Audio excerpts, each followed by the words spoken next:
You're listening to MOJOPOD with Peter Masterton. I'm Joey. And I'm Kevin Isles. And welcome to another edition of MOJOPOD. Like Peter said. Yes. Get used to that voice. I'm going to use it every time we start the show. Oh, yeah. It's a very sexy voice. The very low baritone voice. Oh, yeah. So, how are you? We're eating, if you can't tell, we're chewing on some potato crisps right now. How's those chips doing, Kevin? Yeah, they're delicious. Oh, yeah? And by the way, I love that you used the word crisps because that totally ties into today's or this episode's theme, which is BBC comedy shows. Yeah. Yes. And in England, if you didn't know, The word chip means something very different in England, because if you ask for chips, they give you fries. they as give would you here. what we call French fries. Mm-hmm. And if you want what we think are chips, you got to say crisps. Yes. Potato crisps. Can I have a bag of crisps, please? Yeah, because if you say chip, if you go to like a convenience store, like, could I get some chips? They're like, we don't do chips here, man. You know, chips in a bag. Chips don't come in bags. They come on a plate with sausages. You know? And they look at you like you're from another planet. Oh, you must be a bloody American. Get out, you bloke. But both all of us, we all love British comedies. Mm-hmm. Oh, the BBC is where you go to when you get bored of your 99 channels here in America. Oh, so. yeah. When you get tired of Desperate Housewives and Basketball Wives and Whore Wives and Mob wives and Amish Mafia. Oh, man. So, yeah, back to BBC, I guess. What got you guys into BBC comedies? I think it first one had to be Rowan Atkinson with his legendary character, Mr. Bean. Yeah. Mr. Bean. Just love the fact that he's just a child in a man's body. You know, my friend Boo saw him for the first time. He loved it. You remember my friend Boo, right? I know Joey? Boo. I know Boo. I showed him for the first time. And he asked me, Peter, is he supposed to be retarded? I don't. No, the premise is he's a child in a man's body. That's the thing. Right. Now, Kevin, what was that thing that Brian said that he was talking about the difference between Mr. Bean and Blackadder? Mm-hmm. What did he say that was the difference between them? I don't actually know. I'm trying to remember this quote. I think he's like, well, because Mr. Bean is the more childish physical comedy. Yeah. Whereas Blackadder is just like dry, seething wit, backstabbing. He's an ass. Pretty much. And plus, Blackadder. But they're both bastards, but just two completely different types of bastards. Right.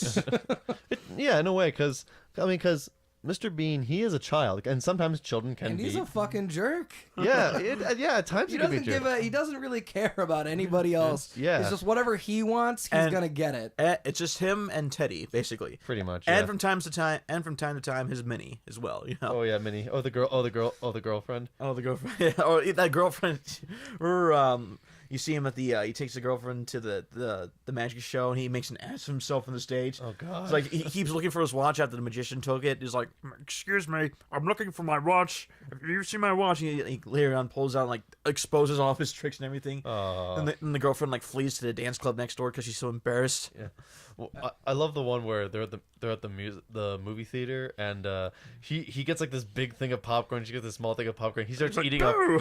He pulls out he has this big huge tub of popcorn, and he pulls out this little tiny tiny cup of popcorn and hands it to her. Then reaches over and steals some of her popcorn, and then when she tries to reach over and steal some of his, he slaps her. No, this is mine.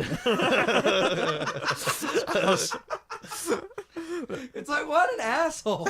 And then remember, like, you see him like in like frightened by the scary movie that they're watching. He like dumps out the popcorn, takes two kernels, puts each one in his ear. He puts the tub over his head. He's just sitting there like chilling, you know, just like it's like it doesn't bother me. And everybody's screaming around him.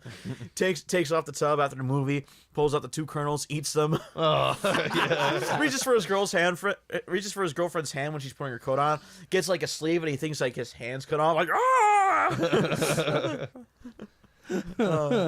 Just the thing about I love Mr. B is like even though he doesn't talk most of the time, just the voice that he makes, it's just hilarious. You know, I remember at one interview he talked about how he got the voice from his uncle who used to be silly and just talk with a silly voice like that, like hello, it's like hello there, yes. I think my favorite episode, or at least one of my favorite gags from Mr. Bean, I have two actually, is the one where he's falling asleep in church. Oh God. You see, he's like drifting downward towards the floor. The Lands one on where his he's knees. like literally laying like face first on the floor and just wakes up abruptly. Or when he's like trying to hold his eyes open, and then he looks at the guy next to him, and the guy Or how about when he's about to sneeze in church, but he doesn't have a he doesn't have a Kleenex or a tissue. he or blows anything. his nose on his pocket. He pulls his pocket inside out, just rubs his nose up and down, like crunch down. Oh, with the mint. On the mint, And then he puts it in the wrong. in the snotty pocket that he pulled out. And then my second favorite is when he buys the new recliner and he ties it to the top of his car, and then he rigs this whole like contraption so he can sit in the recliner while on top of the car and still try to steer. And he's like pushing the gas with like a broom handle, and he's got like a string tied to the steering wheel. To the steering wheel, and you just see him. And the funniest part of it is that it's real. Like they actually had him sit on top of a car in a recliner and drive it down the street. Then eventually, like the head of the broom gets stuck behind like one of the pedals, and he can't stop the car, so he's like going like fast down the hill. Then you see him just go into the back of a furniture truck, or it was a pillow truck or something. Can you just imagine being just a regular citizen of London? Like while they were filming that, you're just sitting in your living room watching TV. You look outside and there's a man sitting in a recliner tied to the top of a Cooper Mini driving down the street. I mean, can you just imagine? Because half of those people probably didn't realize it was like It's for like, a TV show. It's like, it's Road Atkinson again. Never mind. Just look the other way. Just the embarrassment of London. Just imagine, just like you're just going about your business and you just see that. And now for something completely different. It's just... Yes. And one thing I actually came up with, like, I know they actually used a lot of some sexual innuendos with Mr. Bean as well. Oh, yeah. They were like, one time you see him looking, he's like looking at people's pants after somebody took his pants out of the locker room. Yeah. So he follows people into the bathroom. He's like looking at somebody when he's taking a leak at the urinal, and he's like, "Hey, what are you doing?" And he's like, twirls his hands like he's gay or something. I like. And the one thing I actually like, it's like I like impersonating Mr. Bean a lot. I came up with a funny bit that I was hoping to use for my stand-up routine. It was it's Mr. Bean getting a blowjob. Here's the thing. It would sound my basically childhood like this. just died. I am raping your memories right now. Yeah, just done. It's over. Yeah. And so it would basically sound like this. You just hear him go, "Roo, roo, roo, roo, roo, yeah, oh.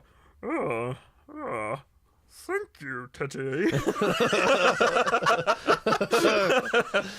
Oh, God. You just resurrected my childhood and then re-murdered it. It's like I brought him back just to kill him. Exactly.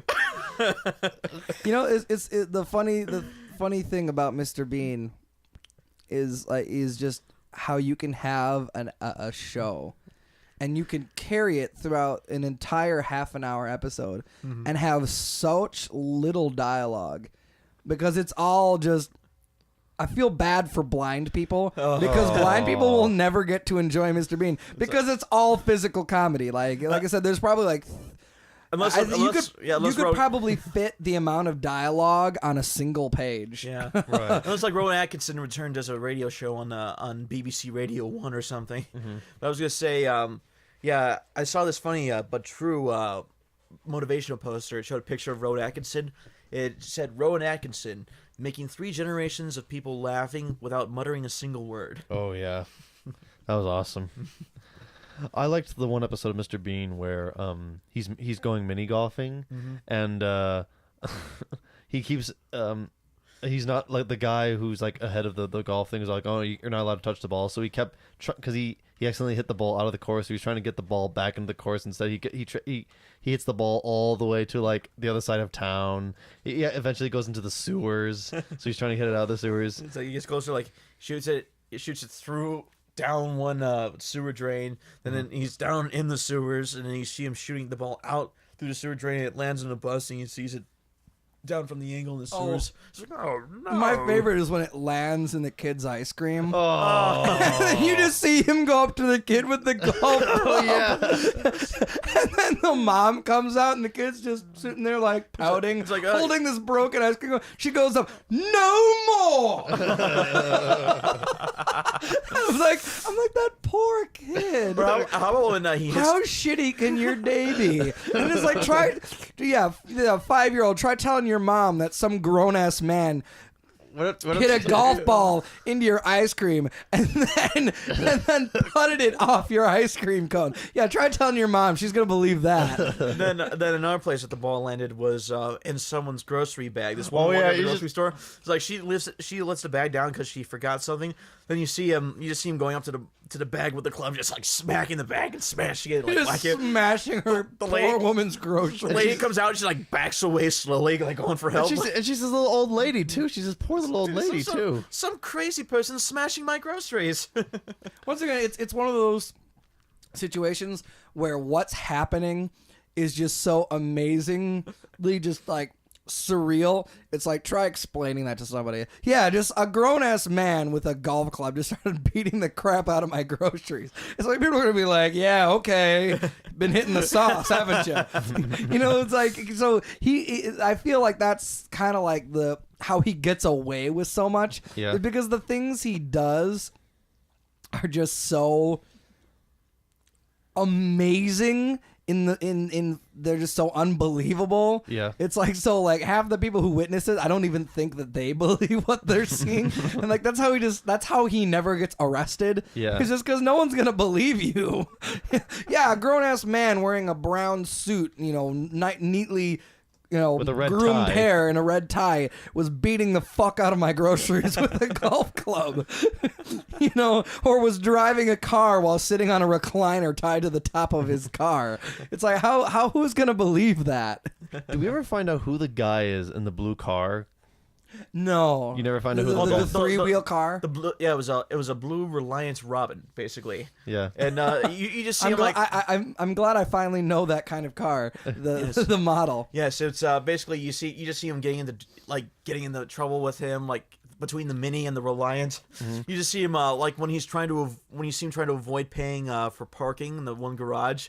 He sees a Reliant coming along up to the entrance of the garage, and he's about to pull his ticket to open the gate for the entrance. Mm-hmm. Then next thing you know, you just see the Mini far away back into the garage with the dark, and the lights come on. Then you just see him just surging towards the Reliant. The Reliant backs out frantically, and then like flips over on one side trying to turn away. It just shows you how ill-designed those three-wheeled cars are and why they never ever made it here in America. Because in Europe, those were actually kind of popular, and it's like you wonder why. It's like because that's so unstable. Stable, yeah. It's like you make a sharp turn too quickly, and you pretty much flipped your car. Yeah, but it is fuel efficient, and you can only pay motorcycle tax on it.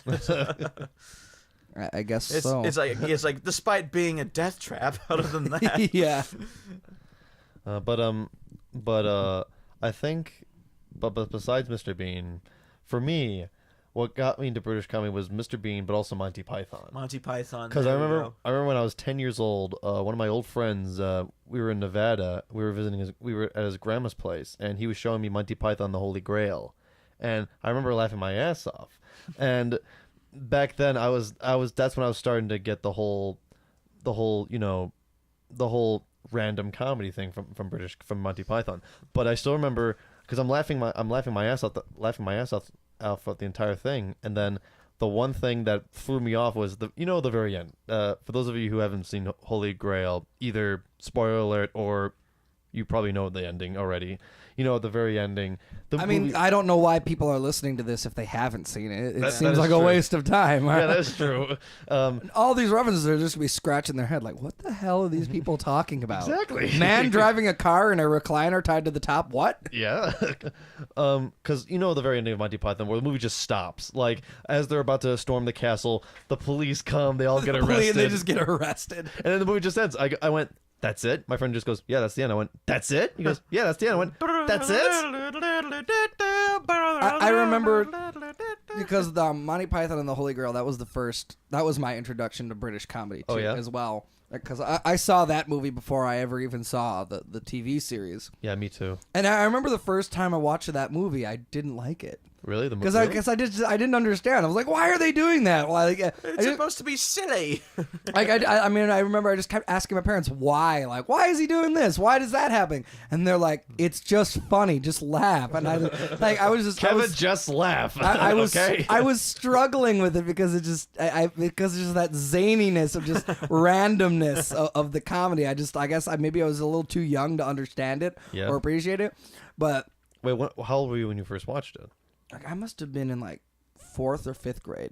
Okay. Yeah, I'd say I was like 4th or 3rd grade when I first saw him. So like 10 or 11, which by the way, I don't know what parent in their right mind is letting an 11-year-old watch Monty Python. Because there's some very adult looking back, like especially like the whole Castle Anthrax. Castle Anthrax. Oh yes, and next the oral sex. You must tie you will all give us a good spanking. You must tie her down to a bed and spank her. It's like looking back, it's like, oh my god, my virgin ears. It's like back when you're a child and you see Carol Cleveland saying that kind of shit, you're like, oh yeah. It's like, what parent is letting their 11-year-old child watch this? It's like around that time they're learning at that time, maybe some of them. But after, I mean, as I got a little older, I think by the time I was in 6th grade, like that's when I really just started to understand and just like I realized I didn't need to explain. Yeah. It was just funny. Yes. Mm-hmm. Like I didn't need to understand why certain things are happening. It's just it's zany and funny. And then it was after that I started we started getting into the episodes because I remember the first one we bought was just like the best of Monty Python. Mm-hmm.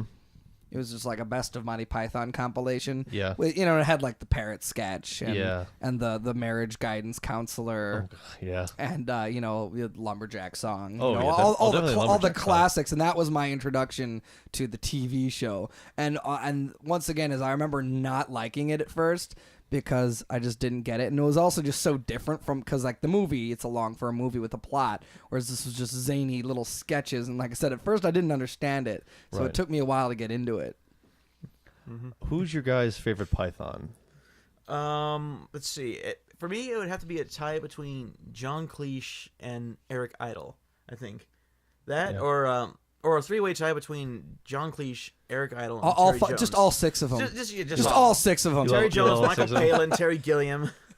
Yeah, I love them all too. Because Graham Chapman, forgot to mention that one. Oh yeah, too. Graham Chapman. There's like the only one who's deceased, unfortunately. Yeah, God rest his soul. Mm-hmm. Rest in peace, good old Graham Chapman.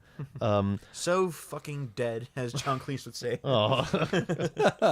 I mean, John Cleese has got definitely my favorite, just because I loved all the characters he played. Mm-hmm. So he's probably my favorite. Because another thing about him is I think just his face and his height just made a lot of the things he did a lot more like, especially when he would dress up like women, because out of all of the Pythons, he's the one who was just could not pass for a woman no matter what. Like, because, you know, Terry Jones, like Eric Idle, they could pass for women, like, you know, if they tried. But John Cleese, he's just, you know, he's like 6'2", and just tall guy. Just very masculine looking man. It's just, so I always thought that when he dressed up like a woman, it was the funniest. Because he's the one who was the least able to pass for an actual woman. Like, so it was just I found that the funniest when he would dress up like a lady. Yeah. That's the thing too when you think about Monty Python. When you sum it up, it's basically all these men who graduate with honors from prestigious colleges in the UK. Yeah, they all came together and they said, "What should we do? Oh, I know. Let's put a show on the BBC where we all do silly things and wear dresses." Yeah, you see them marching around in like women's frocks. It's like that they were A-list from Cambridge. It's like, yeah, well, because Graham Chapman what a role model. Because Graham Chapman was going to become a doctor. He was a really smart guy. Graham Chapman. Yeah, he went to pre-law, pre-med. Yeah. And I think Eric Idle was training to be an architect. Yeah. And they all spoke fluent German, as it turns out. Really? Oh, yeah. Yeah, because they actually did an episode in German. Special German episodes. Yeah. But I remember after we got the compilation, we discovered that the local video store had Monty Python videos of the TV series, and so we started renting the videos. And that's what introduced me to the regular episode and like the little random gags in between the skits, because the best of was basically just like the skits, just like their more well known skits. So like the zany little links between the skits, and things like the Gumby got people introducing skits and like a lot of the animations. And I remember the first time, like it was one of the first videos we ever rented. It was I think the hardest I've ever laughed at something like that was one of those little links between sketches. They were talking about like it was like a gag about religion, and it was Mr. D.P. Gumby standing in the middle of the street just, "I believe in Jesus and banging 2 bricks together," and then he just starts smacking bricks, and and I remember and I'm not exaggerating, I laughed so hard that I was literally rolling on the floor laughing, and then there's like a little tiny like half a minute long gag. Yeah. "I believe in banging 2 bricks together."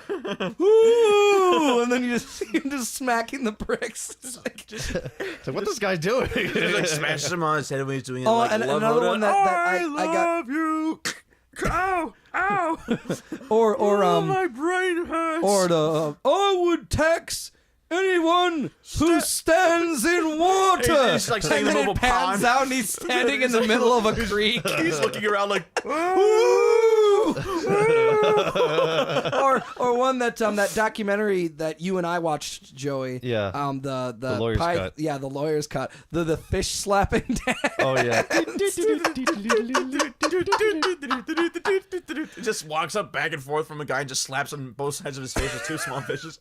Then the guy who's getting slapped pulls out a big fish and just smacks him across the face. To me, it's falls like into a canal. Most people when they talk about Python, they talk about like the long form sketches, like like the Hungarian tobacconist, right. the parrot sketch, bouncy. But to me, the brilliance of Python is those little in between gags, like that they would do to link episodes together. Yeah. To me, those are the most brilliant. Or maybe sometimes they would leak them to Terry Gilliam's cartoons. Yeah, his animations. Like I said, those little links between the episodes, I always thought were actually the most brilliant part of the show, because they didn't need like a whole plot. It was just punchline, and it was always hilarious. Like I said, I would put a tax on anyone who stands in water. Pans out he's standing in a lake. It's like little things like that were just.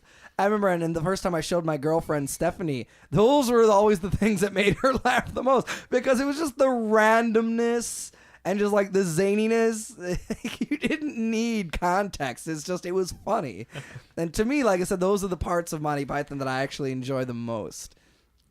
Yeah, I mean, I just love the cartoons in Monty Python. because one of my favorite ones is because I love all, because I personally have the copy of the best of Terry Gilliam on one of Monty Python, because each Monty Python DVD, one of them, they have this one series where it's like the personal best of this actor of this one Python, and so they had one for I'm familiar with okay.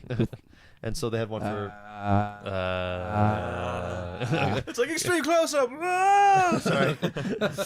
So I have the one for Terry Gilliam, and that's got like an hour and a half of his animations, and it's awesome. One of my favorite ones is you see the weird looking guy pushing the stroller, and then it comes up to a first lady and goes, "Oh, what a lovely little." He eats the old lady, and then like before he eats like the third one, you hear like a "Wait a minute, buckaroos, this has gone far enough." You see like Terry Gilliam's hand switch the thing around and starts chasing the guy. Yeah. Another funny one is there's this pervert. He goes to like a park. He's looking like at some pornography books, but then like all of a sudden, right when he opens up the book, like the models, all of a sudden they start turning their backs on him so that he can't see the full frontal nudity. Oh, yeah. And so he can't see the vagina. and so finally he goes to like a theater, and then you see like the announcer going, "And now time for full frontal nudity." And then like every time they try showing a model, there's something blocking. Yeah, it, like a train goes a by. train comes by, or like a woman who's giving out cigarettes. She's like, "Hello,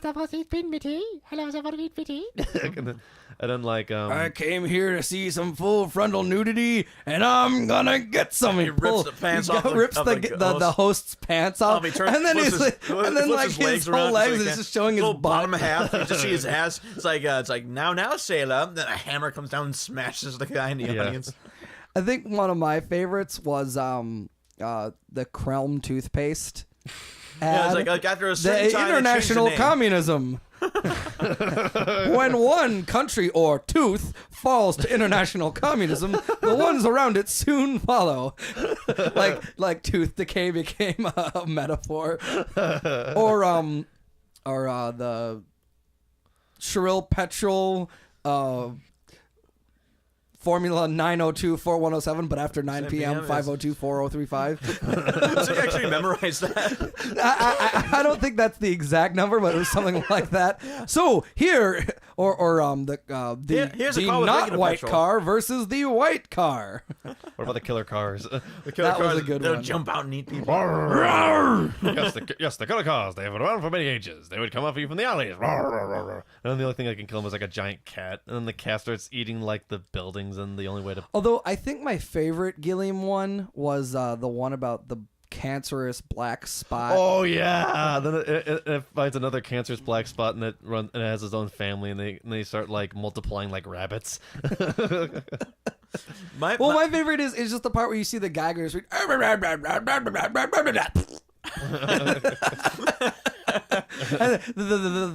black spot just jumps out just. Yeah. And I love just like every time it would land, it would jump, and every time it would land, it was just. every time it would travel, you just hear the. But that was another thing about Gilliam's animations is every time like it was always like some proper looking guy from like the Victorian era with like a big handlebar mustache, and it was always just.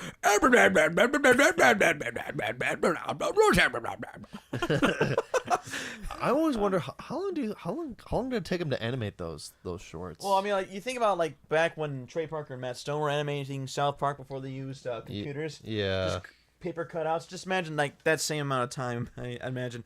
But my favorite one that Terry Gilliam did was the one where remember the man with the musical teeth? Oh yeah, it's like Conrad Pooh's musical dancing teeth. You just see like two moving up and down.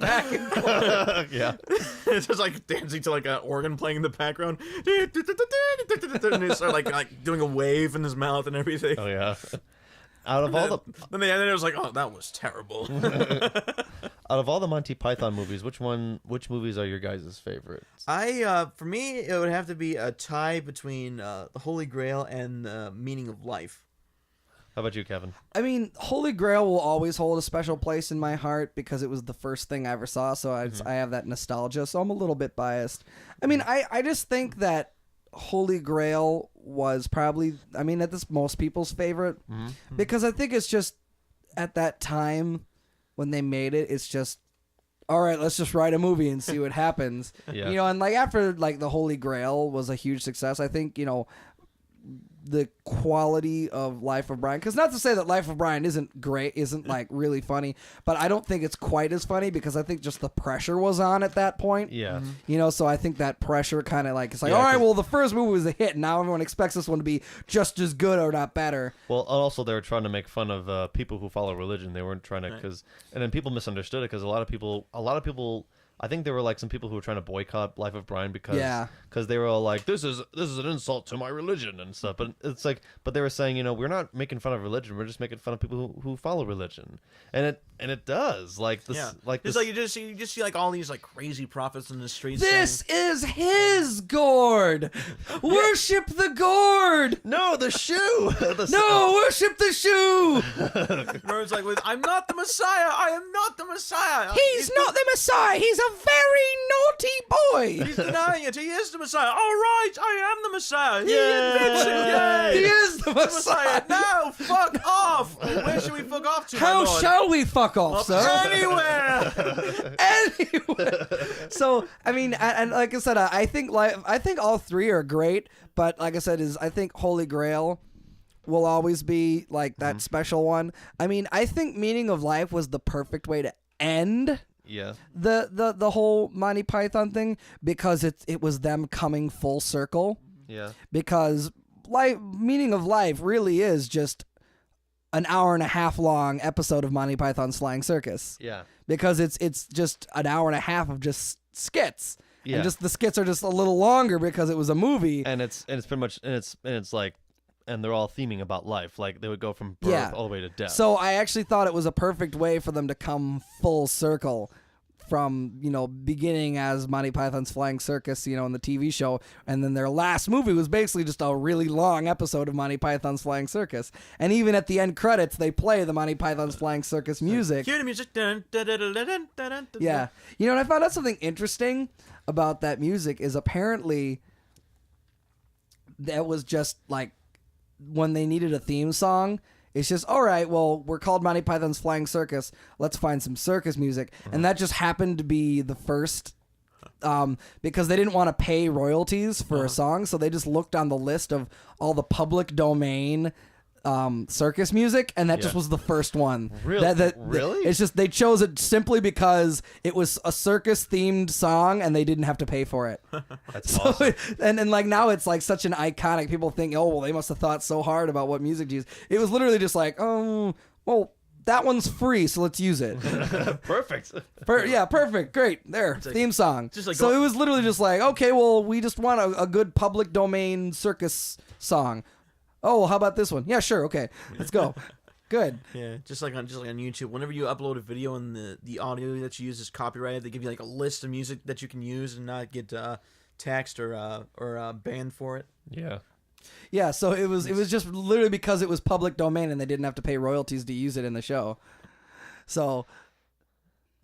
I think probably Monty Python was like what pretty much probably what made modern British comedy, maybe. Yeah.